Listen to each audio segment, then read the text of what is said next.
Hello friends, welcome back to my YouTube channel. ये इस ड्रामे का पार्ट नंबर 13 है। अगर आपने इस ड्रामे के पहले के पार्ट्स को नहीं देखा है तो प्लीज़ आई सजेस्ट पहले आप उनको देख लें सो डैट आपको ये स्टोरी पूरी अच्छे से समझ में आए। इस पार्ट की स्टार्टिंग में के जोंग यांगुओ को समझा रहा होता है कि उसको असिस्टेंट के तौर पे क्या क्या काम करना है। तब तक यूफिंग उसके ऑफिस में पहुंच जाता है। यहाँ पर के जोंग यांगुओ से 2 कॉफ़ी ऑर्डर करवाता है। यूफिंग यहाँ पर यांगुओ से माफी मांगने ही पहुंचा होता है, मगर यांगुओ यहाँ पर यूफिंग को बिल्कुल अच्छे तरीके से इग्नोर कर रही होती है। थोड़ी देर बाद के जोंग यूफिंग के साथ डिस्कस कर रहा होता है कि मेरा घर बहुत दिनों से बहुत ज्यादा गंदा हो गया है, मुझे लगता है मुझे सफाई करवा लेनी चाहिए। तो मैं सोच रहा हूँ क्यों ना यांगुओ को ही ये ऑफर दिया जाए, इससे यांगुओ की थोड़ी ऊपरी कमाई भी हो जाएगी। बस इतना ही सुनते ही यूफिंग ख्यालों में खो जाता है। वो अपने सपनों में देखने लगता है कि कैसे यांगुओ के जोंग को सर्विस प्रोवाइड करा रही है। सपनों में यूफिंग देखता है कि यांगुओ ने बहुत शॉर्ट ड्रेस डाल रखी है और वो के जोंग का शोल्डर दबा रही है। दबाते दबाते वो पूछती है कि आपको मेरी सर्विस कैसी लग रही है। यूफिंग उसकी सर्विस की तारीफ करते हुए बोलता है, मुझे लगता है तुम्हें मुझे और भी कहीं सर्विस प्रोवाइड करवाना चाहिए। यांगुओ यहाँ पर पूछती है कि कहाँ पर, तो आप अपने गाल की तरफ इशारा करते हुए बोलता है। बस इतना ही देखते ही यूफिंग बहुत जोर से चिल्लाने लगता है कि नहीं, तुम ये काम नहीं कर सकती हो। यांगुओ यूफिंग से पूछती है क्यों नहीं कर सकती हूँ मैं ये काम। तो यहाँ पर यांगुओ से बोलती है, तुम अब मेरे बॉस थोड़ी ना हो जो मुझे ऑर्डर दोगे। यहाँ पर केजोंग को बताने लगता है कैसे यांगुओ सफाई करते टाइम कितनी सारी चीजें तोड़ती है। इसने मेरा कॉफी मेकर तोड़ दिया, वैक्यूम क्लीनर से घर साफ करते वक्त कर्टन ऊपर से नीचे उतार दिए थे, और हाँ, मेरा फेवरेट स्टैचू भी इसने तोड़ दिया था, उसका पूरा एल्बो तोड़ दिया था। यांगुओ भी अपनी सफाई में बार बार उसे रोक रोक कर जवाब दे रही होती है कि क्यों उसने कर्टन ऊपर से नीचे खींचे थे, क्यों उसका डेविड टूट गया था, कैसे यांगुओ से उसका कॉफी मेकर खराब हुआ था। मगर यहाँ पर यूफिंग उसकी कोई भी बात नहीं सुन रहा होता है और बहुत सारी कमियां गिनाने लगता है। बस यांगुओ को यहीं पर गुस्सा आ जाता है। तो सीन में हमें दिखाते हैं दोनों बहनें आपस में गपशप कर रही होती हैं। यहाँ पर यांगुओ अपनी बहन से बोलती है, तेरे बॉस को मेरे से क्या प्रॉब्लम है, वो मुझे एक्स्ट्रा बक्स क्यों नहीं कमाने देता है। यांगुओ यांदुओ को बताती है कि केजोंग ने उसको ऑफर दिया था, अगर उसके घर की सफाई करेगी वो तो उसको थोड़ा एक्स्ट्रा बक्स कमाने का मौका मिलेगा। यांदुओ जब यांगुओ के मुंह से केजोंग के घर की सफाई करने की बात सुनती है तो वो भी अपने ख्यालों में खो जाती है। वो सोचती है अगर यही वाली बात केजोंग ने उसे बोली होती तो वो उसको कैसे सर्विस प्रोवाइड कर रही होती। सोच के यांदुओ बहुत ज्यादा मुस्कुरा रही होती है। अगले सीन में हमें दिखाते हैं केजोंग यांगुओ को लेकर अपने एक क्लाइंट के घर पहुंचा होता है। ये क्लाइंट केजोंग से किसी एस्ट्रोलॉजर के कहने पर स्ट्रक्चर बनवा रही होती है अपने घर का, और बार बार वो अपने घर का स्ट्रक्चर बदल रही होती है। यहाँ पर केजोंग को भी गुस्सा आ जाता है और वो बोलता है कि जिस एस्ट्रोलॉजर ने आपको ये सब सजेस्ट किया है, आप क्यों ना उसी से ये सब बनवा ले। तब बोलते ही केजोंग उसके घर से बाहर आ जाता है। यहाँ पर यांगुओ केजोंग से बहुत ज़्यादा इम्प्रेस हो जाती है। बोलती है अगर मेरा पिछला वाला बॉस होता तो वो पूरा कंपनसेशन ले लेता इस क्लाइंट से, मगर तुम तो बहुत ज़्यादा अच्छे हो। केजोंग यांगुओ को ऑफर देते हुए बोलता है, क्या तुम मेरे बेटे से मिलने चलोगी। यांगुओ शॉक, केजोंग की शादी भी हो रखी है, क्या ये डिवोर्सी है, मैंने तो इसकी वाइफ कभी नहीं देखी।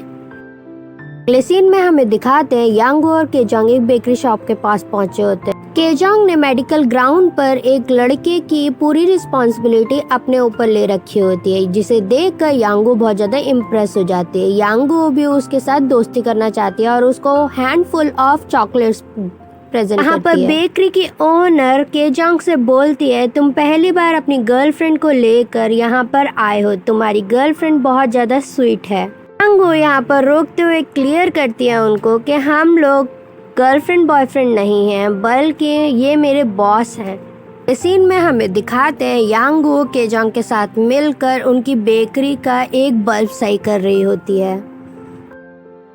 दूसरी तरफ यूफिंग की हालत बहुत ज़्यादा ख़राब होती है। वो बार बार यांगो का नंबर डायल करने की कोशिश कर रहा होता है मगर वो कर नहीं पा रहा होता है। यहाँ पर वो सोच रहा होता है कि क्यों यांगो ने ऐसा सोचा कि उसने उसका फ़ायदा उठाया था। इस तरीके से यांगो ने सुबह के टाइम पर यूफिंग को पूरी तरीके से इग्नोर किया होता है। यूफिंग को ये बात बिल्कुल भी अच्छी नहीं लगती है। वो बेचैनी में अपने ही रूम में इधर से उधर घूम रहा होता है। थोड़ी देर बाद यांदुओ यूफिंग के पास पहुंचती है और उससे पूछने की कोशिश करती है क्या हम कल छुट्टी ले सकते हैं, क्योंकि मेरी मम्मी की डेथ एनिवर्सरी है और हम दोनों साथ में सेलिब्रेट करेंगे। यूफिंग यांदुओ को अलाउ कर देता है। यहाँ पर यूफिंग यांदुओ से पूछने की कोशिश करता है मैं तुम्हें अगर रियल लाइफ सिनेरियो बताऊं तो तुम मुझे इसका क्या रिप्लाई दोगी। यांदुओ को पूरी सिचुएशन एक्सप्लेन करने की कोशिश करता है कि कैसे वो एक लड़की से प्यार करता है मगर वो डायरेक्टली उसको बोल नहीं पाता है। वो उस लड़की से दूर दूर रहना चाहता है, अपने साथ दूसरी लड़कियों को इन्वॉल्व करता है तो सामने वाली लड़की बहुत ज़्यादा जेलस फील करने लगती है और वो उसके ऊपर गुस्सा करने लगती है। पूरी सिचुएशन को एक्सप्लेन करते टाइम यांदुओ के सामने वो कहीं पर भी अपना और यांगुओ का नाम एक्सप्लेन नहीं करता है। यांदुओ उसकी प्रॉब्लम का सल्यूशन बताते हुए बोलती है क्या पता वो भी आपके उस क्लाइंट से उतना ही प्यार करती हो, क्या पता वो भी आपके क्लाइंट से बहुत ज़्यादा प्यार करती हो मगर आपके क्लाइंट की तरह वो भी बता नहीं पाते हो। इतना सुनते ही यूफिंग के फेस पर तो बहुत बड़ी वाली स्माइल आ जाती है। यांदुओ यहाँ पर यूफिंग को सजेस्ट करते हुए बोल दिया अगर आपका क्लाइंट जानना चाहता है कि सामने वाला बंदा आपसे प्यार करता है कि नहीं तो आपके क्लाइंट को ज़रूर से उससे माफ़ी मांगनी चाहिए। यूफिंग यहाँ पर यांदुओ की बात मानते हुए वहाँ से चलने की करता है और बोलता है जाते जाते यांदुओ को कि इस बार की सैलरी तुम्हें इंक्रीज करके मिलेगी। इस बात पर यांदुओ खामोश हो जाती है।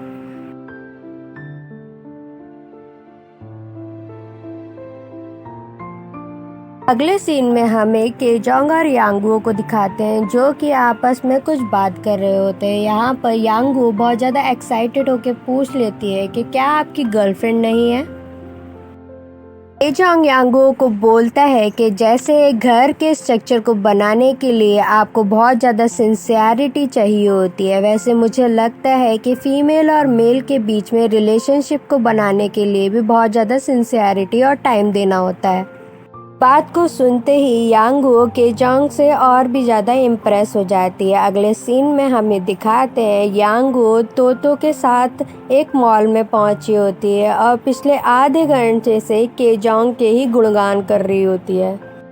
तोतो उसे चिढ़ाते हुए बोलती है मुझे लगता है तुझे केजोंग से प्यार हो गया है। यहाँ पर यांगुओ उसे रोकते हुए बोलती है तुझे तो कुछ भी लगता है। जब ये दोनों फ्रेंड आपस में चिट चैट कर ही रही होती है तब तक तोतो का बॉयफ्रेंड वहाँ पहुँच जाता है। तोतो के बॉयफ्रेंड ने तोतो के लिए एक सरप्राइज प्लान किया होता है। एक्चुअली उसने अपनी कमर पर तोतो के नाम का टैटू बनवाया होता है जिसे देखकर तोतो बहुत ज़्यादा एक्साइटेड हो जाती है। तोतो यांगुओ को पीछे छोड़ते हुए उससे बोलती है मुझे मेरे बॉयफ्रेंड के साथ डेट पर जाना है, तू अपना देख लियो। जाते जाते तोतो यांगुओ को एक गिफ्ट देती है, वो भी हेयर क्लिप्स होती है। यांगुओ तोतो का और उसके बॉयफ्रेंड का रिलेशनशिप देखकर बहुत ज़्यादा एक्साइटेड होती है और बोलती है लव बहुत ज़्यादा स्पेशल होता है। यहाँ पर यांगुओ अपने हेयर्स पे वो पिन लगा लेती है। अगले सीन में हमें दिखाते हैं यांगुओ जब खेलते कूदते अपने घर पहुंचती है तो वो सामने देखती है कि यूफिंग सामने खड़ा हुआ है। यूफिंग यांगुओ से सामने से माफ़ी मांगता है। वो उसे माफ़ करने के लिए बोलती है मैं तुम्हें माफ़ कर दूं क्यों। यांगुओ यहाँ पर यूफिंग को अपने स्टोर रूम की तरफ लेकर आती है, बताती है कि यहाँ पर जितनी भी चीज़ें हैं वो मेरे पुराने घर से ताल्लुक़ रखती हैं। यूफिंग यांगुओ को रोकते हुए बोलता है कि यहाँ पर जो भी चीज़ खराब है और तुम चाहती हो कि मैं उसको सही कर दूँ तो मैं तुम्हारी माफ़ी के लिए वो भी कर सकता हूँ। इतना सुनते ही यांगू उसे माफ़ कर देती है। अगले सीन में हमें दिखाते हैं यांदू और यांगू दोनों अपनी मॉम की ग्रेव पर पहुंची होती हैं। यांदू देखती है कि उसकी मॉम के ग्रेव पर पहले से ही किसी ने फूल चढ़ाए होते हैं। यहाँ पर यांगू बोलने की कोशिश भी करती है कि क्या पता हमारे डैड, बस इतना ही बोल पाती है। यांदू उसे रोक देती है। यांगू यही सोचते सोचते अपने ऑफिस पहुंचती है कि आखिर उनकी मॉम की ग्रेव पर कौन फूल चढ़ा सकता है। यांगू जब ऑफिस पहुंचती है तो केजोंग अपने उसी क्लाइंट के साथ डील कर रहा होता है। उसने उनसे पूरे पैसे वापस मांगे होते हैं। यांगू यहाँ पर बोलती है कि इस केस को मैं संभाल सकती हूँ। यांगू के ज़्यादा फोर्स करने पर केजोंग भी उसे ये रिस्पॉन्सिबिलिटी लेने के लिए बोल देता है। अगले सीन में हमें दिखाते हैं यांगू उस क्लाइंट के घर के बाहर पहुंची होती है और वो क्लाइंट बाहर ही खड़ी होती है। यांगू यहाँ पर सोचती है कि आज इन्हें पैसे लेने के लिए कितनी जल्दी है, बाहर ही खड़ी हुई है ये तो। यांगू का स्कूटर थोड़ा आगे निकल जाता है मगर वो लेडी किसी और के वेलकम के लिए बाहर खड़ी होती है। यांगू जब पलट के देखती है तो वो एस्ट्रोलॉजर उसके घर पे पहुंचा होता है। यांगू यहाँ पर देखकर उनको बहुत ज़्यादा शॉक हो जाती है। लेडी यहाँ पर एस्ट्रोलॉजर का बहुत अच्छे से वेलकम करती है और उसे अपने घर के अंदर ले जाती है। पीछे पीछे यांगू भी उनके पीछे पहुंची होती है। एस्ट्रोलॉजर यहाँ पर उस लेडी को बहुत अजीब अजीब डिमांड कर रहा होता है। पहली डिमांड तो उसकी ये होती है कि जो भी उनके स्टेयर केस हैं उनकी डायरेक्शन को चेंज कर दिया जाए। फिर उसको डॉगी बना के पूरे घर में घुमा रहा होता है, जिसे देखकर यांगू भी एंजॉय कर रही होती है। जब वो एस्ट्रोलॉजर उस लेडी के घर से जाने की करता है तब वो लेडी उसको रेड लिफाफे में बहुत सारे पैसे देती है, जिसे देखकर यांगू भी शॉक हो जाती है कि 2 एडवाइस की इतनी मोटी गड्डी।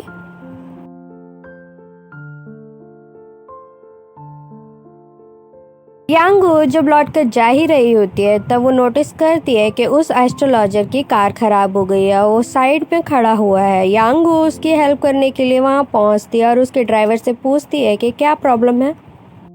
यांगू को पूरी सिचुएशन पता लगने के बाद वो इस सिचुएशन का फ़ायदा उठाने की कोशिश करती है। बोलती है मैं अभी जाती हूँ और तुम्हारे लिए पेट्रोल लेके आती हूँ। यांगू जब उन लोगों की हेल्प कर देती है तो वो एक्सपेक्ट करती है कि सामने वाला बंदा कार से उतरेगा और उसे कुछ पैसे देगा और वो वहीं पर खड़ी होती है, जिसे देखकर वो भी समझ जाता है कि ये अपनी हेल्प का कुछ पैसा मांग रही है। एस्ट्रोलॉजर यांगू को कुछ पैसे देता है और वहां से चला जाता है। यांगू भी उसे बाय कर रही होती है पीछे से। थोड़ी देर बाद यांगू देखती है कि वो एस्ट्रोलॉजर अपना पर्स वहीं पर छोड़ चुका होता है। पर्स के अंदर यांदू और यांगू की बचपन वाली फ़ोटो होती है। यहाँ पर वो पूरी सिचुएशन को समझ जाती है और उस कार का पीछा करने लगती है। एस्ट्रोलॉजर की कार के आगे अपने स्कूटर लाके खड़ा कर देती है और एस्ट्रोलॉजर उससे पूछता है कि तुम अब क्या चाहती हो। यांगू एस्ट्रोलॉजर का उसका पर्स लौटाते हुए बोलती है कि इसमें एक फ़ोटो है जो कि 2 लड़कियों की है। वो लड़कियां आपकी क्या लगती हैं? पहले तो एस्ट्रोलॉजर उसे सही से नहीं बता रहा होता है कि वो दोनों उसकी ही बेटियां हैं, मगर बाद में जब यांगू उसे बोलती है कि मैंने आपका बहुत ज़्यादा इंतज़ार किया, वो मैजिक बॉल से मैं रोज़ विश करती थी कि आप वापस आ जाओ। इतना सुनते ही उसके फादर भी इमोशनल हो जाते हैं और यहाँ पर इन दोनों का मिलन हो जाता है।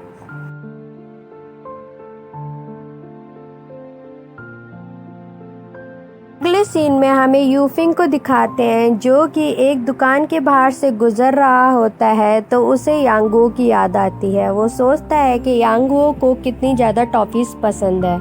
यांगू के लिए वहाँ से बहुत सारी टॉफ़ीज़ कलेक्ट कर लेता है और उसे ख़रीद लेता है। यूफिंग भी उसी होटल में पहुंचा होता है जहां पर यांगू के फादर होते हैं। एक्चुअली यहाँ पर यांगू अपनी बहन को लेकर अपने फादर को मिलवाने लेके जा रही होती है। यांगू को देखकर यूफिंग उसे टॉफ़ी देने की कोशिश करता है, मगर यांगू उसको ये बोल के निकल जाती है कि मुझे बहुत इम्पोर्टेंट काम है, मैं आपसे बाद में मिलूंगी। यू फिंग इस होटल में हुई फैंग से मिलने पहुंचा होता है। यहाँ पर हुई फैंग उससे फिर से वही सब बातें करना शुरू कर देती है। यांगो भी यानदो को लेकर अपने डैड के रूम पर पहुंची होती है। यहाँ पर यानदो जब अपने फादर को देखती है तो उसे समझ में नहीं आता है कि वो क्या रिएक्ट करे। इसी मोड पे हमारी इस पार्ट की एक्सप्लेनेशन ख़त्म हो जाती है। अगर आपको मेरी वीडियोस पसंद आती है तो प्लीज़ इनको लाइक भी कर दे। Thank you.